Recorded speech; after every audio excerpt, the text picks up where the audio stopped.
Abdulla aka, sizden soraydigan mundaq bir savol batdi. Hazır hammamizga ma'lum, jamiyatimizda nurg'ulg'an yoshlar chet elning naqshlarini anglashni ham aytishni yaxshi ko'rdi. Hatto ba'zi naqshchilarimiz shu chet eldan kirgan naqshlarni o'zlashtirib aytadi. Bunday naqshlarni anglaganda biz ba'zilarini ajab yaxshi aytibdi deb qolamiz, lekin ba'zilar kelganda aytmasin bo'pti ekan deb qoldi ekanmiz. Endi siz mushunday ahvollarga qanday qaraysiz? Chet elning naqshini bundaq menimcha aytma deb turibsaqmi, yomon bir tarafli ko'z qarash bo'lib qoladi. Meni bunda deyishimda sabab bor. Masalan, bizningki milliy melodiyalarimiz, klassik ohanglarimiz, albatta u yolg'iz bizning sahnamizda emas, butun dunyo sahnasida yaltirayotgan bir gavhar. U degan ko'z yumg'ili bo'lmaydigan haqiqat. Ondan shunda deyishki bo'ldi, ayni vaqtda shu bizning klassik ohanglarimizning har bir parchasi masalan, yoki o'yinchi muqom ichidagi ma'lum bir ohangni o'z zamonasidagi eng zamonaviy ohanglar deyishki bo'ldi. Bizning davrimizning o'ziga tushliq, yana hozirgi davr kishilarning estetikasini, g'oyasini, ro'yi holatlarini aks ettira oladigan bir xil ifodalash usullari bo'lishi kerak.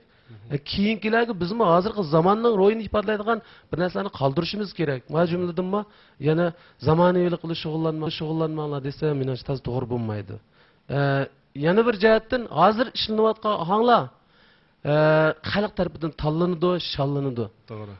Zamonaviy naqshlarni aytsin yoki milliy naqshlarni aytsin, umuman bizning Uyg'urning naqshini aytsa, men chin dilimdan suyunaman.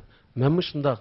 Endi yana bir jihatdan chet elning naqshini aytdi deganga qanday qaraymiz desa, har qanday narsa taraqqiyotda birdan boshlaydi yoki noldan boshlaydi. O'rganish uchun ularga ozroq fursat bersak bo'ladi. Chunki Edisondek cho'ng ijodiyatchi, Wattga o'xshash cho'ng ijodiyatchi yoki Beethovendek cho'ng ijodiyatchilarmi hammasi noldan boshlagan. Ularning boshlagan do'rab boshlagan. Demak, yaxshi ko'rilgan, anglanadigan anglar bo'lsa, aytib baqsin, yarab qolsa biz anglayli, yarimisi anglamasaqli bo'ldi emasmi? Mening ko'z qarashim shu. Rahmat Abdulla aka, rahmat sizga.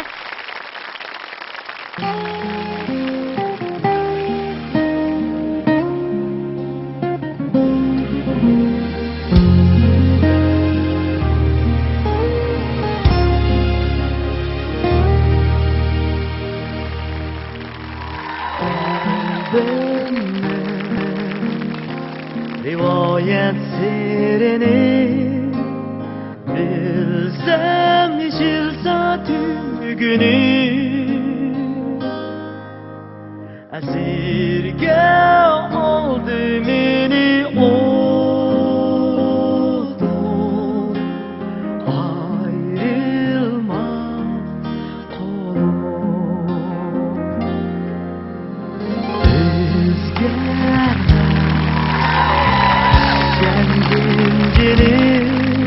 sensiz yoktur benim bektim. Hançeri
Aldırak